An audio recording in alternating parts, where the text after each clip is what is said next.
Eertiraan miseensota humna of eeggannoo kan umriin isaanii hanga waggaa 55 ta'ee fi hojiiwwan garaagaraatti hirmaatanii jiran akka waraanatti makaniif waamicha dhiyeessuu maddeen himan. Akka maddeen kanneen jiranitti magaalaa guddoo biyyattii Asmaraa keessatti kamisa kaleessaa fulbaana 15 baay'een isaanii sa'aatiiwwan keessatti akka qophaa'aniif itti himamuun karaa daangaa Itoophiyaatiin waldaangeessanitti adda waraanaatti geeffamuu maddeen BBC Tigriiffaatti himanii jiru. Asmaraadhaan alattis humni eeggataa kun bakkuma jiranii akka waajjiraalee muummee isaanii gabaasa taasisaniif gaafatamaniiti jiru. Humnoonni nageenyaa bakkeewwan garaagaraatti namoota dhaabuudhaan miseensa waraanaa duraanii ta'uu dhabuu sakatta'aa jiraachuun himamee jira. Haalli kunis maatiiwwan hedduu irratti sodaa fi yaaddoo uumuunsaa hin hafne jechuudhaan maddeen kun gabaasan.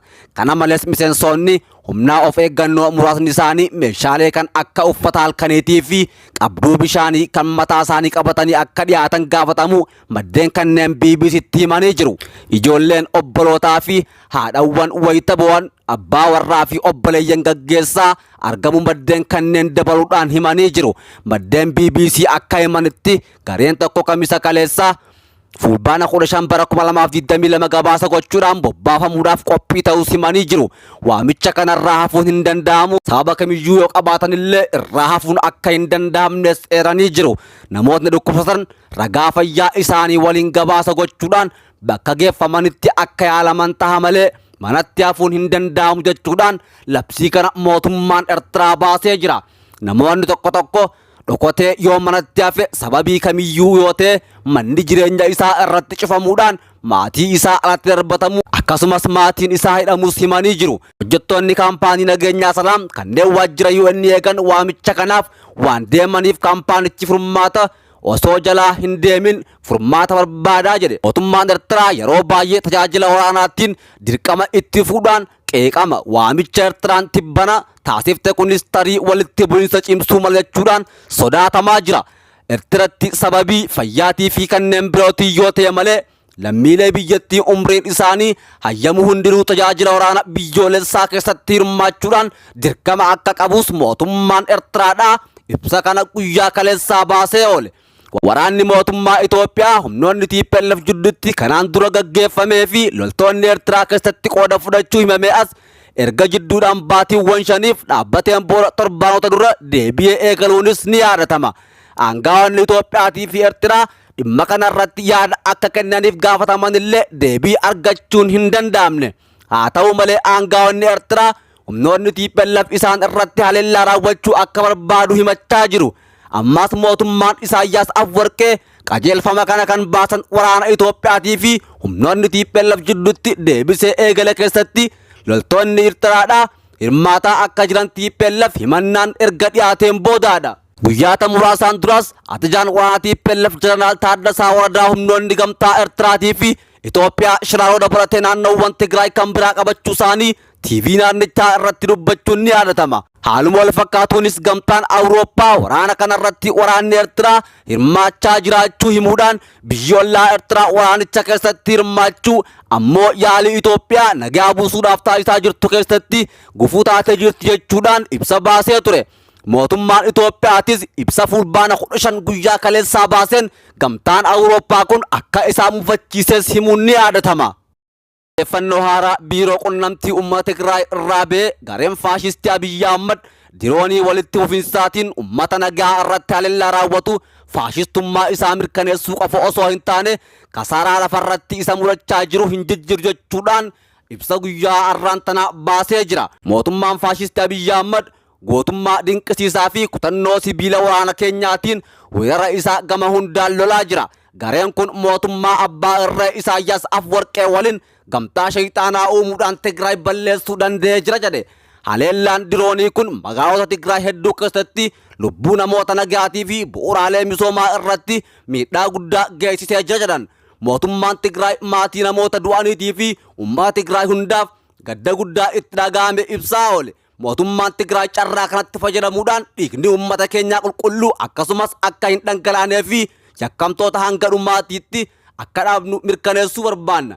Duula gara jabina duguuggaa sanyii garee faashistii Abiyyi Ahmadii fi mootummaa abbaa irree Isaayyaas Afwerqee kanaan uummanni fi mootummaan Tigraay yoomiyyuu hin injifatamu jechuudhaan yaada isaanii kannaa oolan. Gama biraatiin tokkummaa keenya cimsinee humnoota nu weeraruudhaaf dhufan hunda akka kaka'umsa isaaniitti itti fufna. Mootummaan Tigraay hanga mirga hiree murteeffannaa qabnu guutumatti dhugoomsunutti uummanni Tigraay qabsoo taasisaa jirachuudhaan akka kanaanis akka itti fufan waamicha dhiyeessanii jiran. Duguggaa sanyiitii fi weerara ifatti nurratti labsame kanarraa karaa nagaatiin akka furamuuf uummanni fi mootummaan Tigraay waamicha uummataatiif dhiyeessuun mootummaan faashistii waamicha keenyaaf deebii gaarii kennuu dhiisee haleellaa diroonii wal duraa duubaan magaalota Tigraay irratti gaggeessaa jira. Haa ta'u malee lola dhiigaa adeemsifamaa jiru kanaaf furmaata karaa nagaatii fi waaraa ta'e argachuudhaaf waan barbaachisu hunda gochuudhaaf qophii ta'uu keenya irra deebiidhaan ibsina jechuudhaan ibsa baasanii turan. Loltoonni Itoophiyaa fi Eertiraadhaa Shiraaroo iddoowwan biraa qabachuun ajajaan loltoota TPLF ibsan. Ajajaan humnoota Tigraay Jeneraal Taaddasaa Waradaa loltoonni Itoophiyaatii fi Eertiraa waraana tibbana bananiin Shiraaroo dabalatee iddoowwan hedduu qabachuu ibsan. Ajajaan waraana TPLF kun kaleessa galgala fulbaana 13 bara 2022 waraana gaggeeffamaa jiru ilaalchisuudhaan ibsa buufata TV naannichaa irratti kennaniin humnoonni waraana biyyoota lamaanii kallattii Eertiraa nurratti duuluudhaan Shiraaroo to'atanii jiru jedhan. Kana malees Adaameetii Haalnabrii Adaarqaayin to'atamuu fi Maayitsabir qabachuuf waraanaa akka jiran ibsan. Maayitsabir dhaabbatanii jiru jechuudhaan haala yeroo ammaa waraanaan wal qabatee jiru ibsan. Ibsa Jeneraal Taaddasaa kun humnoonni Tigraay waraana dhaabanii marii deebi'ee gamtaa Afrikaa jalatti gaggeeffamu irratti hirmaachuudhaaf qophii ta'uu wayita ibsanitti ta'uunsaa waraanichi hammaatee itti fufuu isaa agarsiisa. Humnoonni Tigraay bara haaraa Itoophiyaadhaa fulbaana 10 bara 2022 ibsa baasaniin barii araaraan kan sagaleen dhukaasaa itti hin dhagaamne waraanni dhaabbatee mariin nagaa akka gaggeeffamu waamicha taasisanii turan. Waamichi humnoonni Tigraay kun jaarmaalee idil addunyaa kanneen akka IGAD, gamtaa Afrikaa, UN, gamtaa Awurooppaatii fi biyyoota akka USA fi Jarmaniitiin simatamee jira. Waraana kana yeroo fi bakka kamittuu dhaabuudhaaf qophii ta'uu kan ibsu mootummaan federaalaa marii nagaatiif waamicha humnoonni Tigraay dhiyeessan irratti hanga ammaatti deebii hin kennine. Ajajaan humnoota Tigraay kun waraanni Itoophiyaadhaa ajaja bahaa irratti jiru karaa Eertiraatti qajeeluudhaan humnoota Eertiraa waliin wal ta'anii kallattii lamaan humna jabaa hiriirsanii jiru jedha. Akka isaan jedhanitti kallattiiwwan lameen Shiraaroo fi Baadimmee jechuudhaan ibsan. Qondaalli kun kana haa jedhu malee dhimma kana irratti gama mootummaa Itoophiyaatii fi Eertiraatiin hanga ammaatti wanti jedhamees hin jiru. Ajajaan kun ibsa isaanii keessatti humnoonni isaanii lolaa jiran adeemsa waraana isaanii keessatti sagantaawwan boqonnaadhaan qoodaman qabaachuu eeree jira. Akkasumas Addagiraat Shiree to'atanii isa booda Maqalee galuu fedhu daandii gara Taanbeen geessu cufuu karoora qabu jedhan. Akkaataa karoora kanaatiin dhumarratti humnoota Tigraay meeshaa hiikkachiisuu fedhu jechuudhaan ajajaan kun ibsan. Yoota shanan darban waraanni itti fufinsaan addaawwan waraanaa garagaraatti gaggeeffamuu ibsanii waraanni Itoophiyaa riqicha takka zeecee daddabiititti dhiyaachaa jiraachuu ibsan. Marfamnee jirra, kanaafuu karoorri keenya ofirraa qolachuudha. Isaan akka nuti harka kennannu fedhu haleellaa hammaataa uummata Tigraay irratti gaggeeffamaa jiru jechuudhaan yaaddoo qaban ibsanii jiru.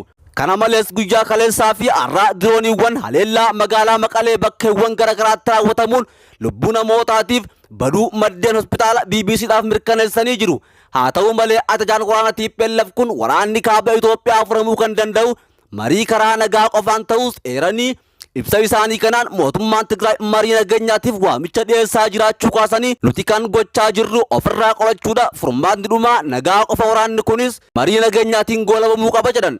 Mootummaan Itoophiyaadhaa himannaawwan Tigraay kaase kanaan iddoowwan garagaraa to'atamuu fi haleellaan diroonii Maqalee irratti raawwatamuu ilaalchisuudhaan hanga ammaatti waan jedhes hin qabu. Loltoonni Tigraay kaaba Itoophiyaa waraanaan miidhame keessa jiran magaalaa naannoo daangaa naannicha biyyoolaa Eertiraa waliin qabdu to'achuu dhabuu isaanii ajajaan loltootaa kun himan. Jeneraal Taaddasaa Waradaa buufata oduu naannichaaf akka himanitti waraanni waloo Itoophiyaa fi Eertiraa magaalaa kanneen qabachuu ibsanii jiru. Mootummaan lamaanuu hanga ammaatti yaada kan hin kennine yoo ta'u, ciccitiinsa koominikeeshiniitiin BBC'n of danda'ee gabaasa kan mirkaneessuuf rakkisaa ta'ee jira.